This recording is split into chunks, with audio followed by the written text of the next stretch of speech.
Welcome back to the tavern, my friends. It is time for another Warriors meditation. I want to go over a couple of things before we get into it. I had a couple of people ask why it's called Warriors meditation. Well, we use this as a way of teaching ourselves to breathe properly, and the reason why we do that is because these breathing forms are used to help us with swimming, help us with surviving in cold temperatures, help us in certain martial arts, and so on. And if you look at martial arts from all over the world and swimmers, anybody who does anything that is high impact, anything that requires a lot of diligent use and protection and development of muscle, breathing is incredibly important. Why? Because the way that you breathe, and it's not just a matter of breathing, the way that you breathe affects how oxygenated your blood is. That can affect muscle growth, it can affect muscle repair, it can affect your tendons, it can affect your blood, it can affect your internal organs, it can affect your sinuses, it can affect everything in your body. Having your blood be well oxygenated and having the ability to expel carbon dioxide in a healthy and consistent manner helps with everything in your body. This can help with everything from the way that you sleep, how well that you sleep, all the way down to your digestion. Breathing right is incredibly important. And when you are learning to expand your muscles or your flexibility, good breathing techniques are incredibly important. Now, what does meditation do for you?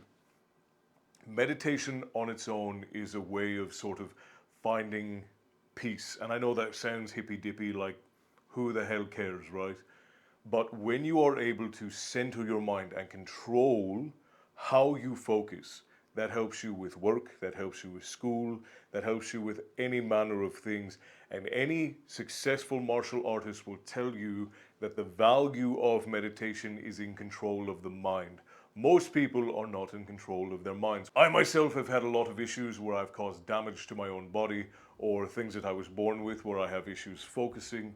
And what I have found over the years is that these techniques I learned when I was very young have always brought me back to center and made it so that I was able to function like a reasonable, rational adult. So we're going to go over three things in this. We're going to go over a new breathing form, we are going to go over proper posture, and we're going to go over why that's important, and it's all going to be in the form of a guided meditation. So let's go ahead and switch positions real quick. Now, I'm going to bring down my tone again so that everything can be as relaxing as possible. Your posture is incredibly important, but it's not so important that you have to sit in a traditional meditation position. You can sit however is most comfortable for you. One of the most important things about posture is that you are not overly comfortable, but not uncomfortable. You want to make sure that your chest is expanded when you are trying to breathe, because when you sit properly, full deep breaths are easily achievable, but when you sit slumped forward, you're compressing your lungs, and it makes it harder to get a full breath. It is a strain to get a full breath in. You want to sit with your back straight and your shoulders rolled backwards. This is going to expand your diaphragm, expand your chest, and it's going to ensure that you are forcing those antagonistic muscles to work.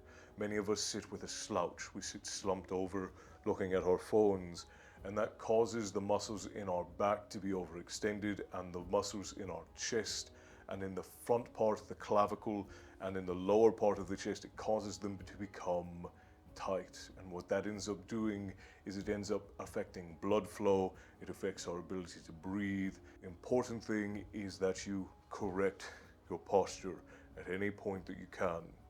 Now, if you need to sit in a bed and do this, you can straighten out your back, lean against a pillow.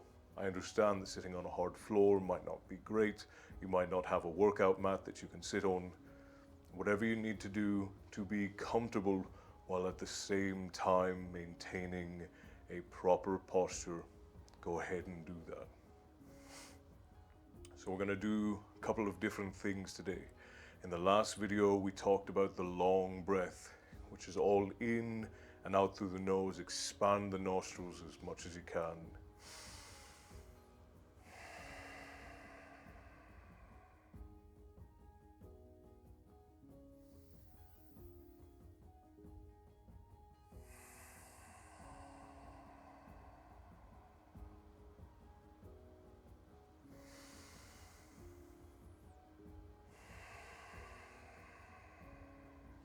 You breathe all the way in until the lungs feel tight, and then you breathe all the way out. Now, it's important to breathe all the way out. You want to let all of the air out of your lungs. Now, most of us do short breaths, and what that is we're not allowing all of the carbon dioxide and all of the air that is in our lungs to leave. And it's natural to a degree, but it's not a full breath. And if you teach yourself to do full breaths, I think you'll be surprised how it affects your focus, how it affects your overall body, joint, muscle. All of those things will benefit from taking full breaths. Let your breath reach a natural apex on the way out and on the way in. Sit in a comfortable position and breathe.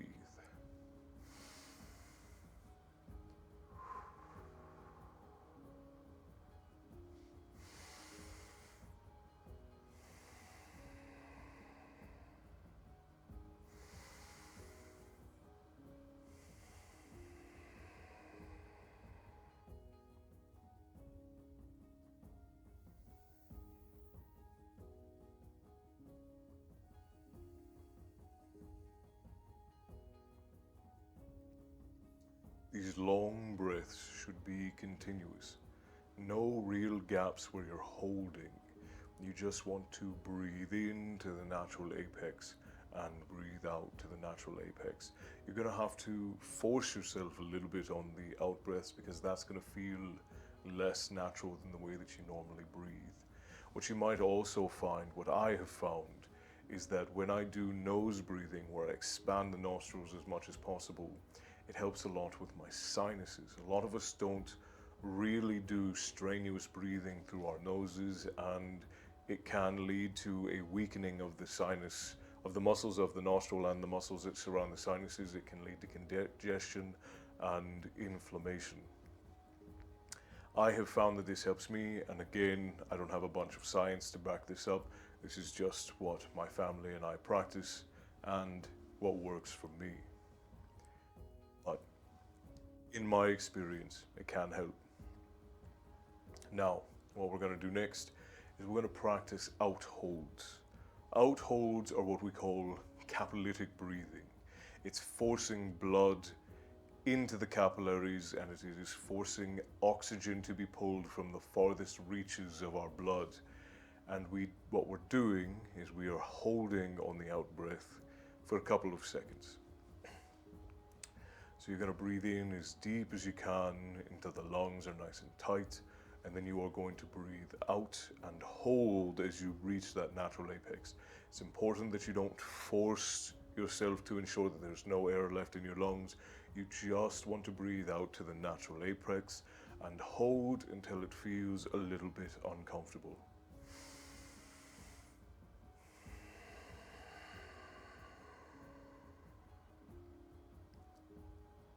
One, two, three, four, five.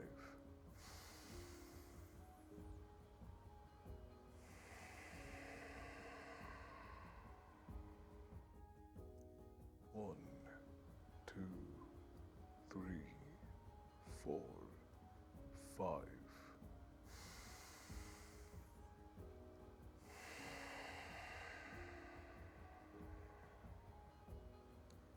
One, two, three, four, five.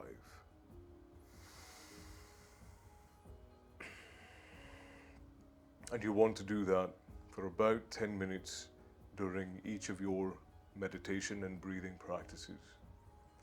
Now I want to move on to body scanning. We talked about this in our first guided meditation, but today we're going to go a little bit further. Typically, body scanning is just closing your eyes and trying to focus on different parts of your body. The way that we do it is you are going to instead try to move a part of your body as you go through and you scan. Now, if you are new and you're just seeing this video first, I recommend going back and going through that process. Today, what we're going to talk about is pressure. Now, I'm sure many of you have heard of exercises called calisthenics. Calisthenics are where you use your own body's weight and forces in order to build muscle and flexibility. We're going to do something that's a little bit like that. During your long breathing practice, you're going to take and you're going to put your hands in front of you like so, and you're going to make sure that all of your fingertips are pushing against each other.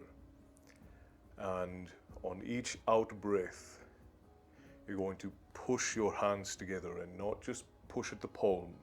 You're going to apply pressure all the way through the hand. The palm, the knuckles, and the fingertips all need to be pushing against each other.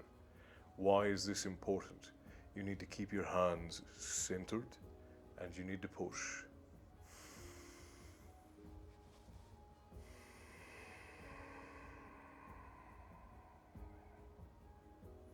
Then release as you breathe in. And push as you breathe out. It's going to take you a little bit to get used to even pressure on the hands. This is going to give you a little bit more of a detailed control over the muscles in your arms and shoulders, and it's going to make you more aware of how much effort it takes to really apply all that pressure all the way down. Now, we're going to be doing more detailed muscle movements like this as we go along, and feel free to tell me how that made you feel as you did it down in the comments below. Tell me what you felt, or whether or not you could actually achieve the full pressure all the way through the palm, the knuckles and the fingers on your first try, or if it took you multiple tries. My friends, that is all I have for you today. I hope that you are enjoying these warrior meditation videos, and I hope that they are stirring the warrior inside of you. And until next time, stay bloodthirsty, my friends, and remember, all hail the black dragons. I'll see you in the next one.